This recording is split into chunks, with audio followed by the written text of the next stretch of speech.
Hello everyone, welcome to our channel. I hope you all are safe and healthy. So students, this is the part third of our chapter number 3.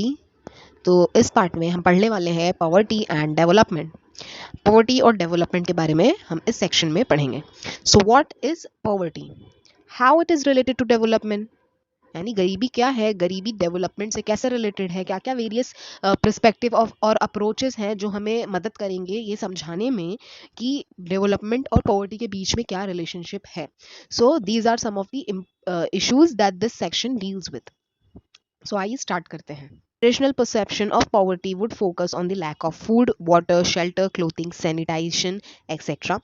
There is also a monetary based consideration of what is poverty. Poverty is therefore a state of an individual, family, or a society where people are unable to provide for their basic necessities of life. It focuses on the earning of an individual that would help him to live a relatively comfortable life. जो traditional perception है poverty का लेके वो ये है कि अगर किसी के पास घर, कपड़ा, मकान, खाने को खाना, पीने को पानी और ना हो तो वो इंसान गरीब है. लेकिन इन सब चीज़ों के बावजूद एक और चीज़ ऐड होती है और वो होती है मॉनेटरी टर्म्स, यानी पैसे को लेके. अगर इसके पास इतनी इनकम नहीं है रोज़ की तो ही और she belongs to the below poverty line. तो ये सारी चीज़ों को नज़र में रखते हुए हम ये तय करते हैं कि कौन गरीब है. तो अगर कोई इंसान या कोई फैमिली या ओवरऑल अगर हम बात करें तो पूरी की पूरी सोसाइटी अगर अनएबल है खुद को या खुद की फैमिली को ये बेसिक नेसेसिटी पहुंचाने के लिए, प्रोवाइड करने के लिए, तो वो लोग गरीबी रेखा में आते हैं. These are material aspects of life. A state is expected to ensure that the people are provided for the necessary material goods for their survival. अब कोई भी स्टेट है, कोई भी गवर्नमेंट है, कोई भी कंट्री है अगर, तो उसकी ये रिस्पॉन्सिबिलिटी है कि वो इंश्योर करे ऐसा कोई भी इंसान ना हो जो खुद को बेसिक नेसेसरी ऑफ लाइफ की दे ना सके. तो उनका काम है कि वो उनको एम्प्लॉयमेंट प्रोवाइड करें, उनको इनकम जनरेट करने में हेल्प करें. So there is an alternative view of poverty, यानी एक दूसरा नजरिया भी है गरीबी का. This focus on both material and non material aspects of life. पहले जानते हैं कि material aspects of poverty and non material aspects of poverty क्या होती हैं. सो जो मटेरियल एस्पेक्ट्स होता है स्टूडेंट, उसमें आता है इनकम, उसमें आता है सोर्सेस ऑफ इनकम, यानी अगर लैक ऑफ इनकम है या तुम्हारे पास काम नहीं है, कोई रिसोर्स नहीं है जहां से आप प्रोडक्टिव कुछ करें और इनकम जनरेट करें, तो ये है material aspect of poverty.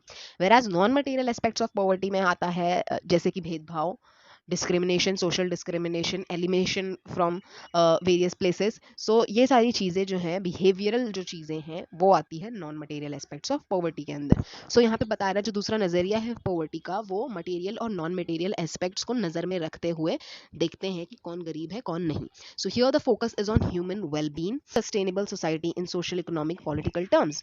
Here the emphasis is on values, community ties, and availability of common resources. Such a view would focus on participatory nature of decision making, ensuring that the marginalized community is able to participate in public policy and promote economic political decentralization. Social discrimination, lack of participation in decision making, lack of political activities and political participation in policy making, तो ये सारी चीज़ें आती हैं non material aspects में और ये भी तय करती हैं अगर ये फैसिलिटीज़ या ये आपको प्रोवाइड नहीं हो रहा है किसी कंट्री में, किसी देश में, so you are being labeled as a poor. The approach to the concept of development is usually looked at through a set of social political values. The purpose of development is to ensure welfare of the people. For example, the development can be associated with economic growth. One perspective about economic growth can be the dominant role of the state. तो जो approach है development को लेकर वो यही देखता है कि जो सोशल पॉलिटिकल वैल्यूज़ हैं वो कैसी हैं. पर्पस जो रहता है डेवलपमेंट का वो यही रहता है कि वो लोगों के वेलफेयर के लिए काम करे, लोगों के लिए काम करे, तभी हमारा डेवलपमेंट होगा. स्टूडेंट, एक हम अपने इंडिया को देखें तो हमें देखने मिलता है कि हम कुछ ज़्यादा एडवांस, हम किसी एरिया को देखते हैं अगर इंडिया के, तो हम देखते हैं कि कितना ज़्यादा एडवांस है. मतलब ऐसा लगता है कि हाँ, हम मॉडर्न वर्ल्ड में हैं. कोई गरीबी नहीं, कोई कचरा नहीं, कोई गंदगी नहीं, हर जगह साफ़ सुथरा, हर जगह पढ़े लिखे लोग देखने मिलते हैं. वैसे ही इंडिया में ही अगर हम कोई दूसरी जगह पे जाएं जो कि कम्प्लीटली डिफरेंट है पहली जगह से, तो हमें ऐसा लगता है हम कितने बैकवर्ड हैं. तो India is today striving out into the modern world. We are looking ahead of new technology, new types of methods, employment, and a new dynamism in our economic growth.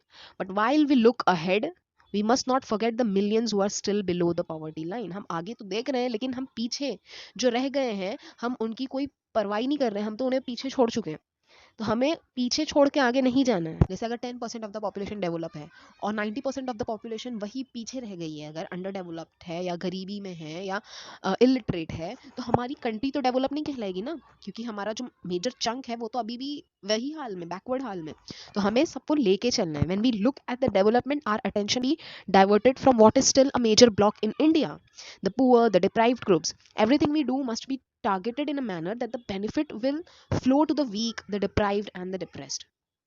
ठीक है, तो ये होना चाहिए हमारे अंदर। यही चीज की वजह से आज तक इतने साल हो गए, 70 साल के ऊपर हो गए हमारे कंट्री को इंडिपेंडेंस मिले हुए, we are still a developing country. हम अब आज तक डेवलप नहीं हो पाए despite of having such a man power.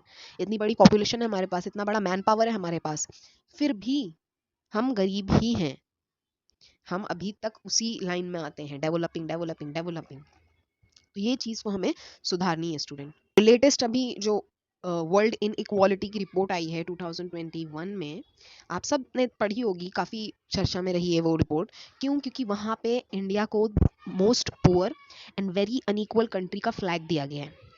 मतलब इंडिया में जो 10% है पॉपुलेशन की, ये 10% लोग हैं और इनके पास 57% संपत्ति है, यानी 57% ऑफ नेशनल इनकम ये होल्ड करते हैं। ये 10% पॉपुलेशन की 57% होल्ड करती है, और जो बाकी की जो 50% है पॉपुलेशन, वो सिर्फ 13% नेशनल इनकम होल्ड करती है।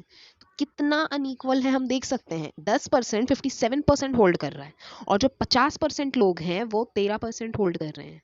तो जो पुअर हैं वो और गरीब होते जा रहे हैं, और जो अमीर है वो और अमीर होते जा रहे हैं। ये है हमारे इंडिया का हाल। हंगर रिपोर्ट की अगर मैं बात करूं तो 107 कंट्रीज में से, 107 रैंक में से इंडिया का रैंक है 94 ग्लोबल हंगर इंडेक्स में। The view can focus on the role of free market economy in promoting development. दूसरा व्यू हम ये देख सकते हैं कि जो फ्री मार्केट इकोनॉमी है वो भी मदद कर सकती है प्रमोट करने में हमारे डेवलपमेंट को। फ्री मार्केट इकोनॉमी स्टूडेंट, जैसे कि गवर्नमेंट की रेगुलेशंस को रिमूव कर देना, जो मार्केट का नेचर है वो कम्प्लीटली फ्री कर देना, बिजनेस को फोर्स करना कि वो सुपीरियर प्रोडक्ट्स और सर्विसेज प्रोवाइड करे जो कंज्यूमर के नीड्स को एड्रेस करें। फ्री मार्केट इकोनॉमिक सिस्टम ये भी मदद करता है कि वो एक अफोर्डेबल प्राइस क्रिएट करे for everyone. The former would be classified as socialist while the latter as capitalist. Both these are traditional approaches to development. Non traditional view about development focus on both material and non material aspects of poverty. नजरिया है, non traditional view है development का, वो दोनों पे focus करता है, material और non material aspects of poverty पे। It stress on political participation from the grass root level, ensuring that all the section of the community are represented in decision making process. It seek to balance human activity with nature, thus promoting the concept of sustainable development. ये जरूर ensure करता है कि जितने भी गरीब हैं, जितने भी सेक्शन है कम्युनिटी में, वो सारे डिसीजन मेकिंग प्रोसेस में रिप्रेजेंट हो, एक बैलेंस क्रिएट हो ह्यूमन एक्टिविटी का, और इससे जो है सस्टेनेबल डेवलपमेंट का कंसेप्ट भी प्रमोट हो। The approaches to development until the 1990s were mainly traditional in nature. Their main concern was tackling material aspects of poverty. Thus, the role of the state was targeted increasing economic prosperity through industrialization, focus on agriculture, so as to generate employment opportunities, increase as per capita income of the people. पहले जो था 1990 से पहले, वो material aspects of poverty पे ज़्यादा ध्यान देते थे, जैसे इनकम है कि नहीं है, काम है कि नहीं है, और नॉन मटेरियल चीज़ें जैसे डिस्क्रिमिनेशन और पार्टिसिपेशन जैसी चीज़ों पर ध्यान नहीं देते थे। तो इस वजह से जो रोल है स्टेट का अब वो ये है कि वो टारगेट करे इकोनॉमिक प्रॉस्पेरिटी इंक्रीज हो रही है कि नहीं हो रही है इंडस्ट्रियलाइजेशन के जरिए से, और ये फोकस करे कि जो एग्रीकल्चर है वो एम्प्लॉयमेंट की अपॉर्चुनिटीज़ को जनरेट कर रहा है कि नहीं कर रहा है, वो हमारे पर कैपिटा इनकम जो है लोगों की उसे इंक्रीज कर रहा है कि नहीं कर रहा है। It is only in 1990s that the alternative view of development has become acceptable. Consequently, the focus today is development based on equity, participation, empowerment and sustainability. 1990s के बाद ही जो है नॉन मटेरियल चीज़ें, यानी जो दूसरे नज़रिए थे, वो पॉवर्टी में उसे ऐड किए गए, एक्सेप्टेबल किए गए, और अब हमारा जो मेन फोकस है डेवलपमेंट को लेके वो इक्वालिटी, पार्टिसिपेशन, एम्पावरमेंट और सस्टेनेबिलिटी जैसी चीज़ों को लेकर है, ना कि सिर्फ इनकम को लेकर।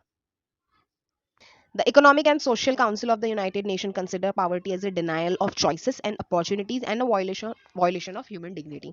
तो जो यूनाइटेड नेशन है, the economic and social council जो है यूनाइटेड नेशन की, वो पॉवर्टी को मालूम कैसे डिफाइन करता है? वो कहता है कि अगर चॉइसेस लेने का कोई अधिकार नहीं है, अगर अपॉर्चुनिटीज़ लेने का कोई अधिकार नहीं है, तो ये ह्यूमन डिग्निटी यानी इंसान की सेल्फ रिस्पेक्ट, उसकी डिग्निटी का वायलेशन है, और इसे भी गरीब ही कहा जाता है। ठीक है, अगर किसी कंट्री में ऐसी चीज़ें हो रही हैं जहाँ पे लोगों को उनका हक नहीं मिल रहा है, so that country is considered to be as poor. It means the lack of basic capacity to participate effectively in society, not having enough to feed and clothe a family, not having a school or a clinic to go to, not having the land on which to grow one's food or a job to earn. Or a job to earn one's living, nor having access to credit. It also means insecurity, powerlessness, exclusion of individual, household and communities.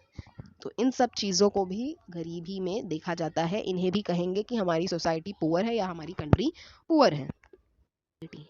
It means susceptibility to violence it and often impiles living on marginal and fragile environment. Not having access to clean water and sanitation.